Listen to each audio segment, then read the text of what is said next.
Juan José Benítez, bienvenido a Chile. Como siempre, un placer poder saludarte, poder tenerte aquí en nuestro país. Estaba sacando la cuenta hace cuánto tiempo nos conocemos. 33 años, desde el año 90, A solas con la mar, ese libro de poemas. Hoy estás en nuestro país para presentar el Caballo de Troya 12. He leído algunas crónicas y algunas entrevistas que te han hecho. Y dicen que es el cierre de la saga Caballo de Troya 2, la saga Caballo de Troya. ¿Es así? ¿Es el cierre de la saga? ¿O no? ¿O hay algo más? ¿Qué algo más de Caballo de Troya? Bienvenido. Bueno, sí, en primer lugar yo también estoy muy feliz de poder estar en Chile de nuevo y hablar contigo. Sí, en principio Belén, el Caballo 12, es el final, el cierre de la saga de los Caballos de Troya. Queda una información por salir, que no sé cuándo se publicará, no tengo ni idea, y que hace alusión a una etapa anterior a la vida de predicación de Jesús, pero no es Caballo de Troya. Ahora, tú en esas entrevistas que tuvimos hace muchos años, en la cual yo te preguntaba por el origen de Caballo de Troya, que todos lo sabemos, estos documentos, tú me mencionabas que había más de un experimento, que el Caballo de Troya había sido uno, me hablaste de Marco Polo. ¿Qué pasó con esa información? Yo siempre me he quedado con la duda si alguien más tuvo acceso a esa información, si se hicieron o no esos otros experimentos. No tengo ninguna información al respecto, es decir, sé que se hicieron, pero no he podido conseguir información, no tengo ni idea. Ahora, hablando de este Caballo de Troya 12, ¿qué es lo que va a encontrar el lector y quien ha seguido a Caballo de Troya durante todo este tiempo? ¿Qué es lo que van a encontrar? Bueno, Belén son unas páginas que hubo que sacar del Caballo de Troya 9 porque era muy grande, es muy grande, es un libro que tiene más de 1100 páginas y la editorial me sugirió en su momento si yo podía sacar algunas páginas para hacerlo más viable el libro. Entonces, bueno, estudié la información que contenía el 9 y decidí sacar los 6 primeros meses de la huida de Jesús de Nazaret desde Jerusalén hacia el sur, hacia Belén, con la condición de que la editorial algún día lo publicara, que no quedara en el olvido.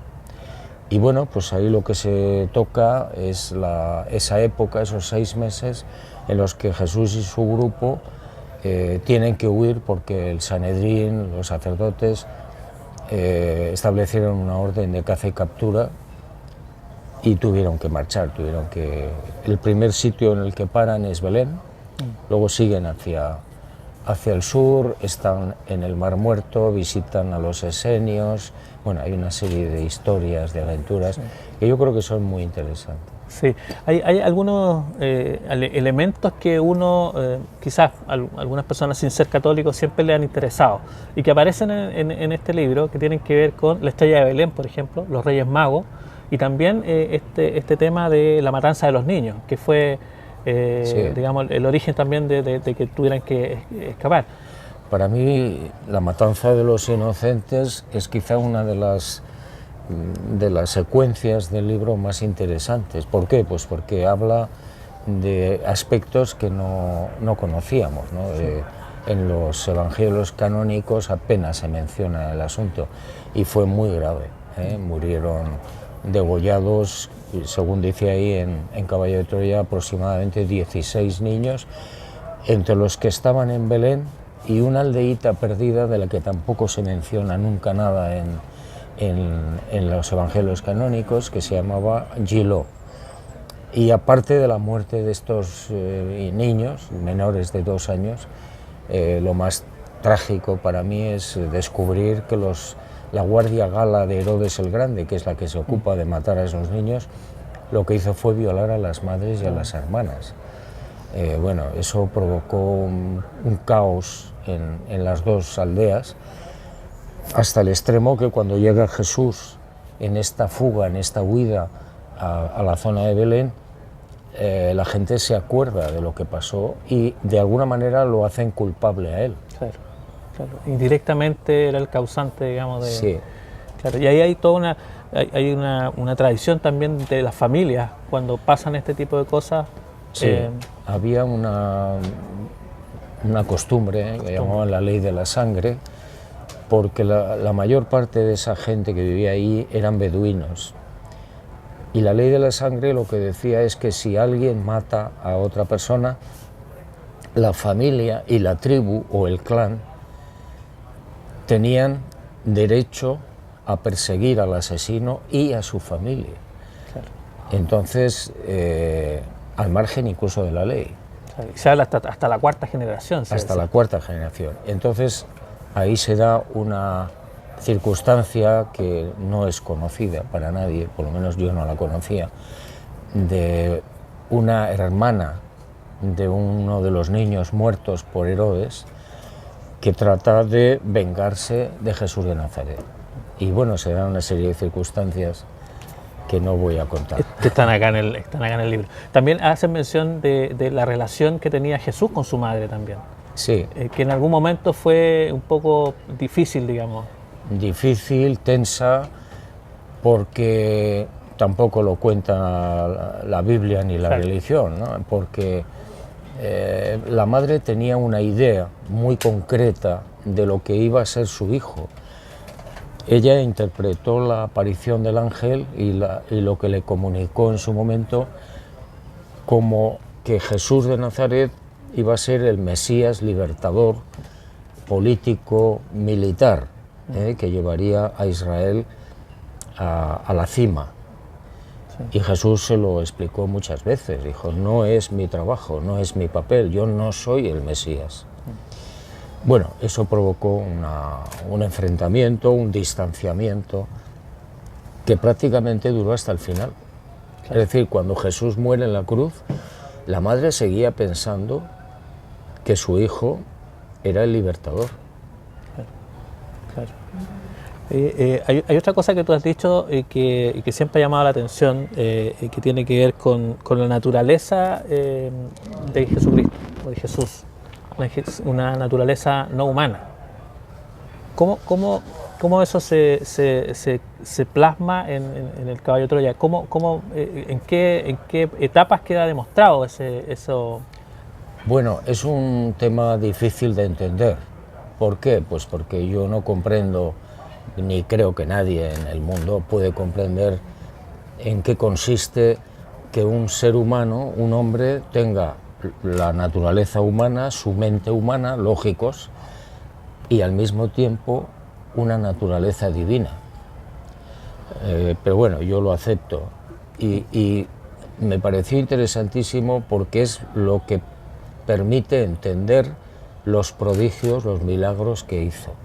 Si no hubiera tenido una naturaleza divina, difícilmente hubiera podido hacer nada de lo que hizo. E hizo muchísimos prodigios interesantísimos, muy interesantes.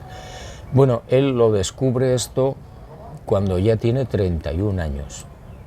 Ya era mayor para esa época, ¿no? Sí. La expectativa de vida estaba en 45 años. Entonces, en el Monte Hermón, en agosto, cuando él cumplía 31 años, no sabemos por qué procedimiento asume o recupera su naturaleza divina. Y él ahí, a partir de ese momento, es consciente de verdad de quién es. Claro, claro. Sí. Para ir cerrando el capítulo de Caballo de Troya, si uno se analiza, digamos, que el Caballo de Troya tiene casi 40 años. Desde el 84. Desde el primero. En esa época ya se había desarrollado estos 3 proyectos para viajar al pasado. Después de estos 40 años, ¿es probable que a tu juicio, tú crees que se siguen desarrollando con la tecnología que existe hoy día, con todos los conocimientos que tiene la humanidad? ¿Tú crees que se estén desarrollando proyectos parecidos a Caballo de Troya hoy, en la actualidad? Yo pienso que sí. Pienso que sí y además creo que difícilmente nos vamos a enterar. De la misma manera, yo siempre pongo el mismo ejemplo, que cuando llegó el Apolo 11 a la Luna y descubrieron una serie de edificios y los grabaron, nunca se dijo nada. ni se dirá. Bueno, de la misma manera que estamos hablando del año 69, pues imagínate en el 2023, pues no sé. Claro.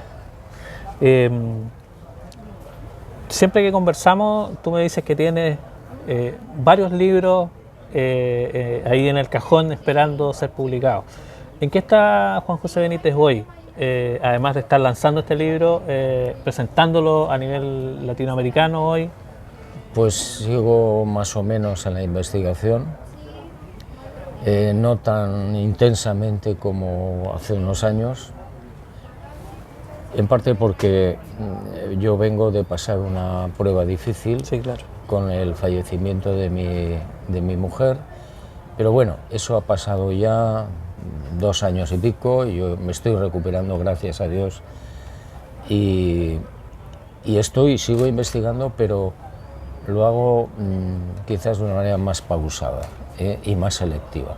Sigo con la investigación del tema OVNI, sigo con la investigación de la vida después de la muerte. Esos son los 2 frentes más importantes que tengo. Ahora, siempre te pregunto por algunos libros que son como, que uno sabe que son como los favoritos de los seguidores de los OVNI y todo, y personalmente, siempre te pregunto por el Ricky B. Y tú me dices que puede ser que haya una segunda parte, pero ¿crees que las personas que nos quedamos pendientes, digamos, de una segunda parte de ese libro, podamos tener alguna sorpresa?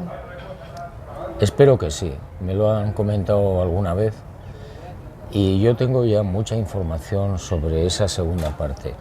Lo que pasa es que no me he puesto a escribir, pero bueno, espero que en breve me ponga a escribir y saque la segunda parte, ¿no? Está prácticamente investigado todo lo que podía investigar. Sí.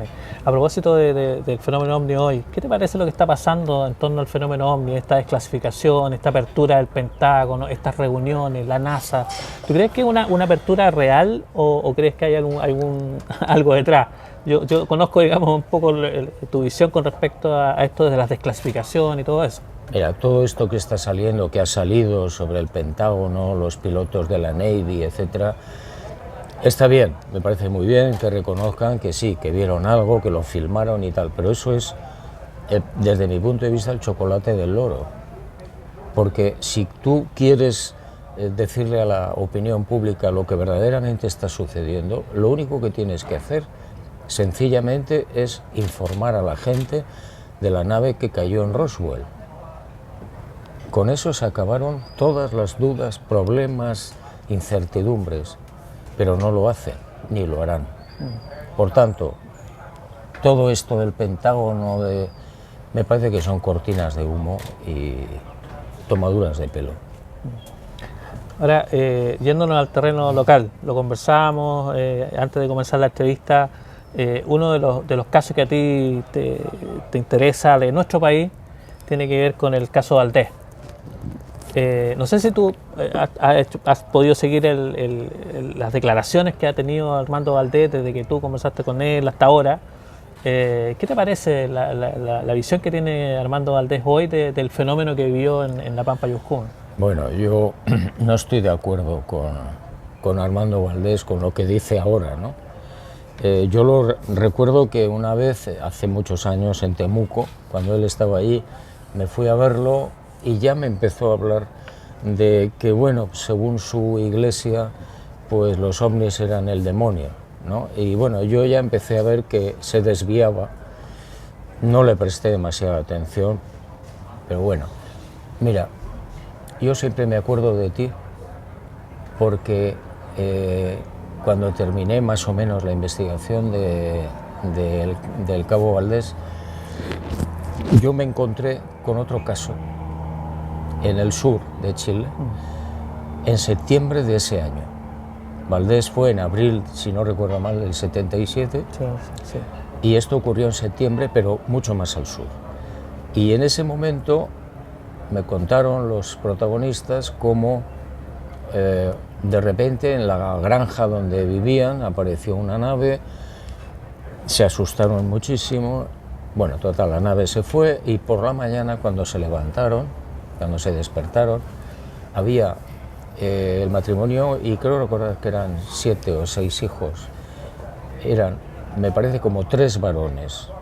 Bueno, los 3 varones tenían barba de 5 días.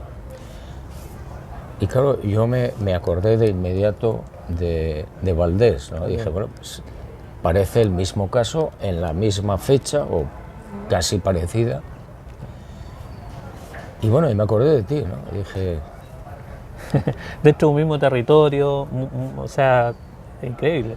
Además que el caso de Lucio Quevedo, que ocurre en Putre también Sí, un par de años sí. antes, entonces hay muchas coincidencias en ese caso.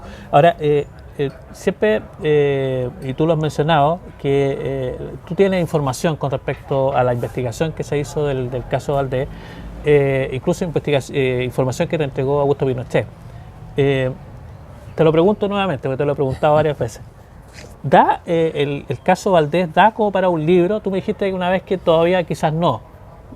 A futuro, ¿tú crees que dé como para que Juan José Benítez escriba un libro sobre el caso Valdés?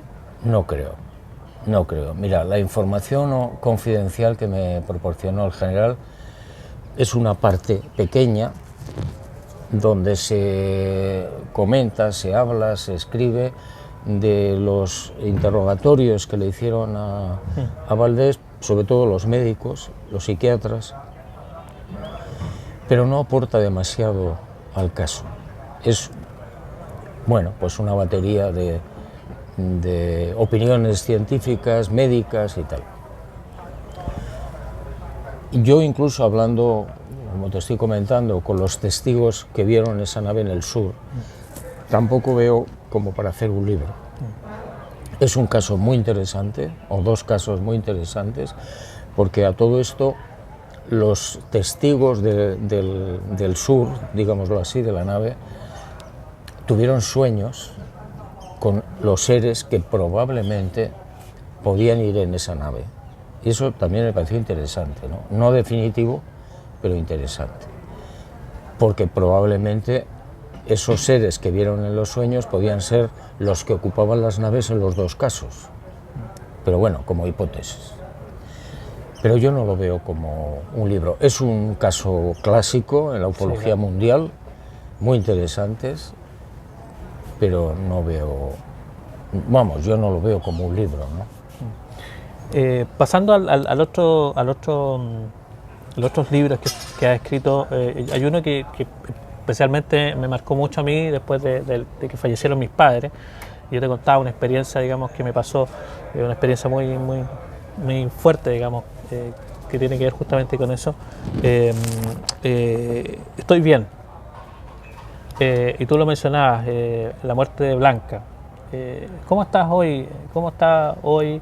¿Cómo ese mundo, digamos, te ha servido también para poder salir adelante después de un golpe como ese? Bueno, pues mira, yo pasé 2 años, desde la muerte de Blanca, pasé 2 años malos, oscuros, muy difíciles, en la más absoluta soledad, sin ver la luz por ningún sitio, pero yo siempre, bueno, yo soy muy providencialista y sé que el Padre Azul pues cuida de cada una de sus criaturas, ¿no? Y en el momento adecuado y oportuno apareció Inmaculada. Y bueno, pues tengo que reconocer que me ha sacado del túnel, ¿eh? Me ha sacado del pozo y bueno, estoy empezando a respirar, ¿no?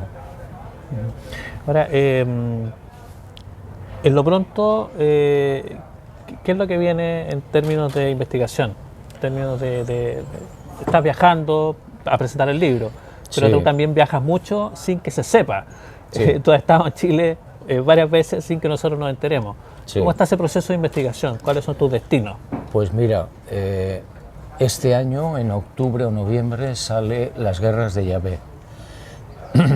Las Guerras de Yahvé es un estudio comparativo, exhaustivo en la medida de mis posibilidades, del Antiguo Testamento y el fenómeno ovni actual. Y bueno, al final la conclusión o conclusiones a las que llegas son demoledoras. Yahvé no era Dios, para mí está claro, era otra cosa, probablemente era un equipo, Tenían unos objetivos concretos que los cumplieron, pero eso te lleva a una serie de razonamientos demoledores. Por ejemplo, el pueblo judío no existió como tal desde el principio, no eran judíos. Se le dio una identidad nacional con el paso del tiempo, una religión con el paso del tiempo y una tierra que fue robada. Para mí ese Yahvé no era Dios. Si permitió o ayudó en la matanza de miles de personas, miles de legítimos propietarios de esas tierras, ¿qué tengo que pensar? Bueno, ese es el libro inmediato que saldría este año, y luego hay 5 libros más escritos ya de investigación. Ovnis y militares, criaturas imposibles, casos de ovnis extrañísimos, donde uno no sabe si reír o llorar. Bueno, 5. ¿Y del área paranormal hay algo? Bueno, en el área paranormal, a mí la vida después de la muerte no me gusta llamarlo paranormal, sí, pero bueno, entonces estoy preparando, sigo investigando casos de personas que han visto a familiares o amigos fallecidos. No sé cuándo se publicará, pero bueno, y fundamentalmente el tema ovni. Sigo con el tema ovni, ahora estoy detrás de un caso importante en Colombia, donde un guerrillero de las FARC llegó a matar a 2 supuestos extraterrestres, que habían caído prisioneros de la guerrilla. Y ahí voy con ese caso, que es un poco complicado. Mira qué interesante. Lo último, un meteorito 2027. ¿Esperas que no sea real? ¿Que haya algún error? Sí, ojalá. Ojalá. Yo creo, bueno, no creo, espero estar equivocado. Y si no estuviera equivocado, pues que Dios nos pille confesados, ¿no? Porque puede ser terrible. Y faltan 4 años. 4 años, falta poquito. Juan José Benítez, te quiero agradecer una vez más por conversar conmigo, con nuestros auditores, con nuestros telespectadores. Y bueno, las puertas abiertas, tú sabes, siempre de todos los investigadores de acá, siempre nos gusta mucho poder conversar contigo porque siempre recordamos todos esos momentos en que hemos compartido y tenemos muchas cosas en común. Así que muchas gracias por esta entrevista. Gracias a ti. Un abrazo.